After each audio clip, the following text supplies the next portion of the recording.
Olá, eu me chamo Thales, sou acadêmico do curso de Medicina da Universidade Federal de Pelotas.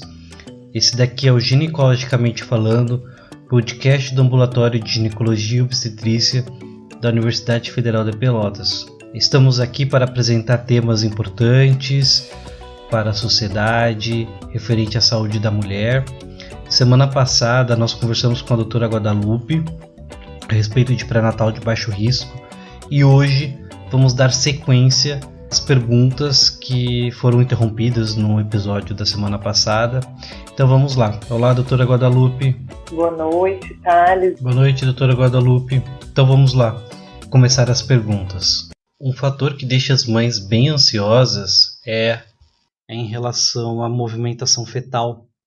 E eu gostaria de saber quando que elas, geralmente ali a data mais ou menos, quando é que elas começam a sentir esse movimento? Isso é muito individual, né, Thales? Nós temos a possibilidade de sentir a movimentação fetal pela literatura a partir das 16 semanas. Isso vai ser muito individualizado de acordo com a localização da placenta, de acordo com como o feto costuma se movimentar, como é a movimentação desse feto, como é a sensibilidade e a percepção dessa mãe. Nas primeiras gestações, as pacientes costumam demorar mais tempo para sentir mexer. Então, pode acontecer da paciente sentir o bebê mexer depois das 20, 21, 22 semanas e tá tudo bem. E tem aquela paciente que vai sentir mais cedo. Isso a gente também tem que orientar muito bem em consulta de pré-natal, porque as pacientes gostam muito de ouvir as colegas que já tiveram grávidas. E aí a vizinha pergunta, mas tu não sente mexer ainda? E a tua barriga está muito pequena, a tua barriga está muito grande. Então, isso tudo, o teu médico de pré-natal vai te ajudar a te tranquilizar, porque se o teu crescimento uterino estiver normal, se o teu ultrassom está normal, se não aconteceu nada, e está tudo bem, não tem porque tu criar uma ansiedade porque tu sente diferente da tua colega, ou da tua amiga, ou da tua vizinha. Então, isso a gente tem que orientar, tem que tranquilizar, ouvir o coração nas consultas de pré-natal, as pacientes se tranquilizam muito com isso nessa época da gestação em que elas não conseguem sentir o bebê mexer. Mas essa orientação tem que ser bem feita mesmo. Inclusive, nessa primeira fase, quando elas começam a sentir o bebê mexer, às vezes o bebê mexe muito num dia. E no dia seguinte ele mexe menos, porque ele está numa posição diferente, ou porque ele mexeu menos bruscamente e a paciente não sentiu, porque na verdade o feto sempre está se mexendo. Mas o que demora é para a paciente perceber essa movimentação. E as pacientes, às vezes, chegam apavoradas no pronto atendimento, ou na maternidade, ou mesmo no consultório do seu obstetra, porque não estão sentindo o bebê mexer. Nessa fase inicial, pode acontecer, pela mudança de posicionamento, que a paciente não sinta de forma contínua. E aí, conforme o bebê vai crescendo, vai ficando mais forte, a movimentação vai tomando um padrão. Cada bebê tem um padrão de movimentação. E aí sim, a partir dali, a gente tem que orientar a paciente que ela tem que observar muito bem a movimentação do bebê, porque ele também é um dado para a gente saber do bem-estar fetal.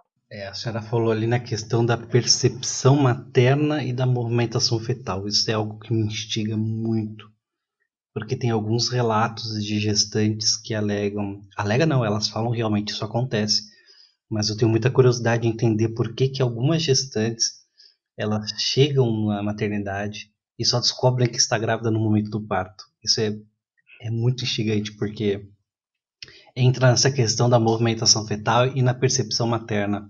Acredito que nesses casos tem toda uma questão social, muitas vezes emocional, e às vezes até de biotipo materno, que podem interferir nessa percepção, né, Thales? Então, isso também, a gente vê casos muito diferentes desse tipo de paciente que chega muitas vezes ganhando no hospital e nem sabia que estava grávida, né? E que muitas vezes elas até fantasiam, mas tu não sentiu o bebê mexer? Eu senti alguma coisa mexendo dentro de mim, mas eu não sabia o que era. Então isso tudo como eu te disse, eu acho também que tem uma questão emocional muitas vezes envolvida por trás disso, mas também teria que ser avaliado caso a caso. Falando em avaliação, as gestantes se queixam muito de inchaço em algumas regiões do corpo. Isso é normal? Sim, normal. Durante a gestação, a progesterona faz com que os vasos fiquem mais dilatados e algumas regiões, como a vulva, por exemplo, a mama fica mais edemaciada. A mama não é por causa da progesterona só, né? Mas as áreas ficam mais inchadas, mais sensíveis. A mucosa nasal sangra com mais facilidade, a mucosa vaginal sangra com mais facilidade. Os pés vão inchar, principalmente mais para o final da gravidez, também por causa dessas alterações da circulação da mãe. E tem um outro fator também ali que está, de alguma forma, relacionado com o inchaço, a questão das varizes. As pacientes que têm esse problema, elas podem fazer o tratamento durante a gestação? O tratamento das varizes durante a gestação é principalmente com mecanismos de compressão, né, Thales? A gente usa as meias de compressão para ajudar na circulação dos membros inferiores e a orientação postural para que essa mulher fique menos tempo na posição vertical ou principalmente sentada, porque às vezes a gente acha que ficar sentada a gente está de repouso, mas a postura em 90 graus em relação do membro inferior como o tronco dificulta muito o retorno venoso e isso pode aumentar as varizes e aumentar o edema.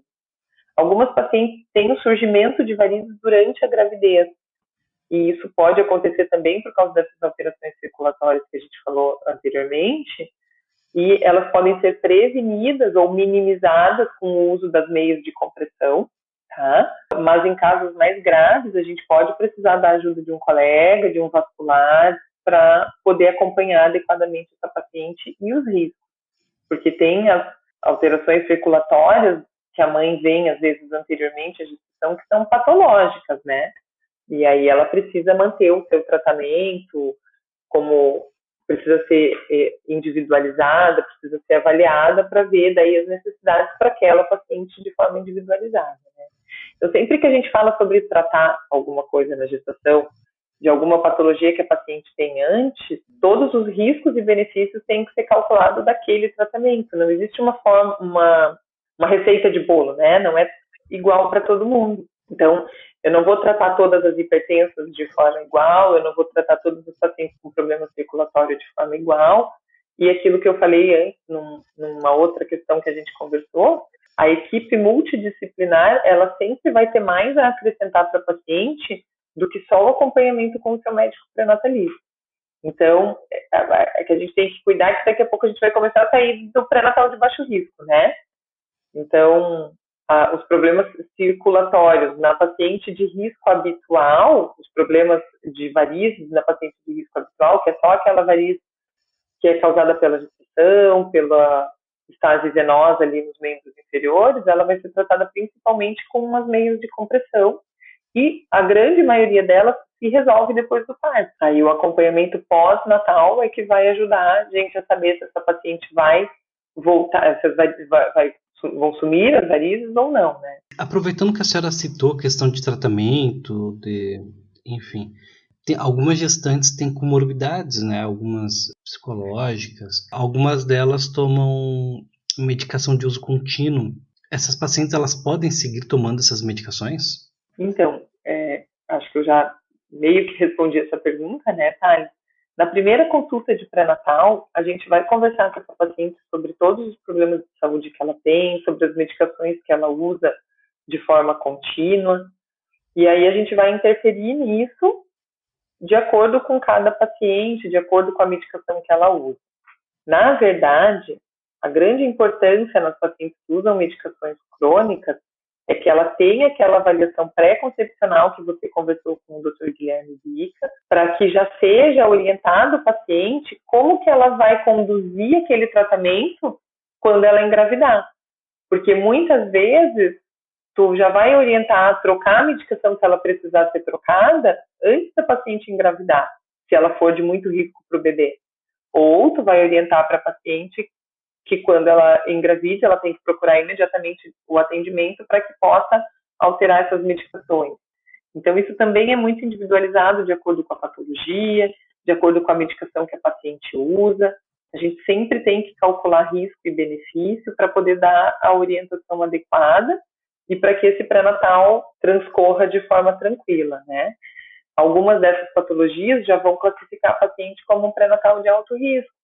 Então, por isso que a gente precisa o pré-natal de baixo, o pré-natal ele é também para identificar as patologias, as intercorrências durante a gravidez, para que sejam tratadas o mais rapidamente, o mais adequadamente possível e sem tanta intervenção desnecessária. Então, isso que é uma coisa que a gente fala tanto em fazer muito diagnóstico, mas também fazer diagnósticos exagerados e intervenções desnecessárias também podem ser danosas para a mãe e para o bebê. Então, tudo isso a gente tem que cuidar. Tem alguma medicação que seja liberada assim para as pacientes que elas possam tomar durante a gravidez? Sim, tem medicações para dor, medicações para náuseas. As pacientes elas não precisam ficar sentindo desconfortos, mas eu não gosto de citar nome de medicações nesse tipo de conversa, porque, como eu disse anteriormente, eu acho que tem que ser individualizado, né? A paciente tem que ser orientada como tomar essas medicações. Mas a paciente pode continuar, muitas vezes, o seu tratamento para uma rinite, ela não precisa ficar se sentindo desconfortável na gestação. Ela pode usar uma medicação para uma cólica, ela pode usar uma medicação, se precisar, para melhorar o seu hábito intestinal. Isso tudo vai ser orientado no pré-natal, vai ser conversado com a paciente, ver o quanto que aquele sintoma incomoda, vai ser explicado para a paciente o que é normal, o que pode acontecer e o que não pode acontecer, porque é um momento que a paciente fica muito vigilante na sua saúde. Então, ela acaba, muitas vezes, valorizando alguns sintomas que não causam tanto desconforto para ela, mas que, como ela está muito preocupada com aquele momento, ela acaba sentindo mais. Então, a preocupação é maior do que o incômodo que ela sente. Isso tudo tem que ser conversado com ela, para ela também decidir, junto com o médico, o momento em que ela vai usar alguma medicação para aquele sintoma que ela está sentindo. Porque só quem pode dizer o tamanho da dor ou o tamanho do desconforto é a própria paciente. Agora eu vou tirar uma dúvida minha, inclusive, e de muitas gestantes, que é se elas podem pintar o cabelo durante a gestação. Thales, pode pintar, tá? Existem algumas tintas já que são bem seguras para gestante, a maioria dos salões trabalham com isso de forma segura. Isso também, assim, eu costumo conversar com a paciente, saber o quanto de risco que ela quer correr, porque a gente tem que confiar nos rótulos, né, das tintas. Então, apesar delas estarem liberadas, a gente tem que confiar de que está tudo adequadamente descrito ali na composição química das tintas. Então, isso é uma coisa que eu, particularmente nas minhas discussões, não pintei o meu cabelo porque eu tinha medo, porque eu não confio, mas tem pacientes que se incomodam muito com a falta, né, essa falta de cuidado que é do habitual da vida dela, e a literatura libera, as pesquisas científicas liberam o uso dessas tintas que são seguras. Então, a paciente pode sim, pode pintar o cabelo. Em relação à composição materno-fetal, a ansiedade e o estresse, que é muito comum no nosso dia a dia, da mãe, no caso, pode fazer mal para o bebê? Fazer mal, eu acho que é muito forte. Eu acho que o estresse e a ansiedade podem interferir na gestação, podem interferir no manejo da gestação, dependendo do médico que está atendendo a paciente. Podem interferir muitas vezes no desenvolvimento fetal, se for um estresse muito forte, pode sim interferir no desenvolvimento do bebê, mas para isso a equipe multidisciplinar entra de novo, né, Thales, um acompanhamento com psicólogo, se for necessário, para ajudar, com psiquiatra, para ajudar a lidar com esses sentimentos, se eles estiverem muito presentes para a paciente, vão ajudar a conduzir de forma medicamentosa ou não, dependendo do tamanho dessa ansiedade, desse estresse, mas muitas coisas que acontecem na vida seguem acontecendo na vida da gestante, né? Então, dizer que ela vai fazer mal para o bebê dela porque ela está com algum estresse de alguma coisa que aconteceu na vida dela, porque a vida dela não parou de acontecer, é complicado. Então, a gente tem que cuidar um pouquinho também com esse tipo de informação. Né, o estresse e a ansiedade que chegam a causar mal para o bebê são coisas intensas e contínuas na gestação. Então, a gente tem que saber conduzir isso com muita cautela com essa mãe, porque colocar mais culpa para uma mãe mais do que ela já sente normalmente, a gente tem que mudar essa forma de intervir para que a paciente se sinta cada vez mais segura, né? É como eu disse antes, a segurança para uma mãe, para uma paciente que está gestando, facilita muito e deixa ela muito mais tranquila e muito mais feliz com a sua gestação, com o seu parto e até com o seu puerpério, porque a gestação e como ela foi conduzida e como a mãe se sentiu durante a gestação interfere muito em como ela vai estar no puerpério, que é uma fase muito difícil emocionalmente falando. De uma forma geral, essa nossa ansiedade e estresse do dia a dia não vai causar mal para o bebê. Mas se for de forma exagerada, pode sim. Tem um outro ponto bem importante desse assunto, que é o parto. Qual é o melhor tipo de parto, doutora Guadalupe?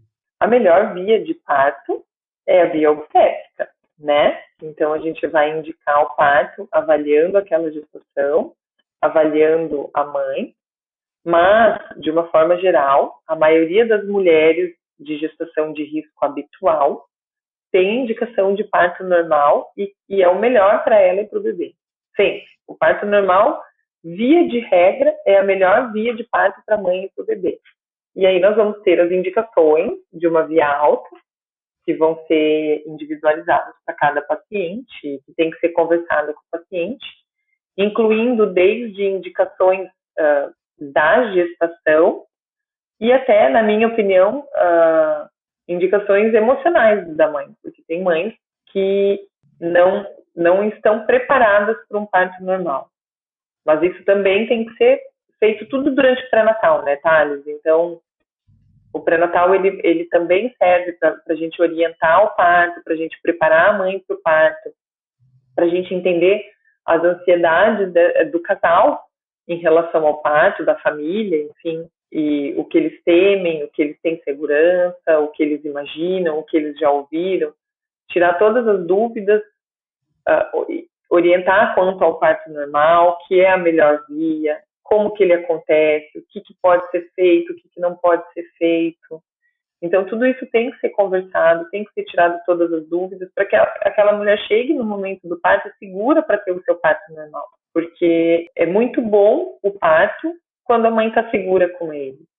Mas a gente que trabalha em plantão e atende pacientes que, infelizmente, muitas vezes não estão preparados ou que tiveram algum trauma em partos anteriores, para aquela paciente ser submetida a um parto normal pode ser muito difícil, pode trazer muita angústia, muito sofrimento emocional. Então, tudo isso tem que ser avaliado. Eu tenho mais uma pergunta, que é a respeito das vacinas.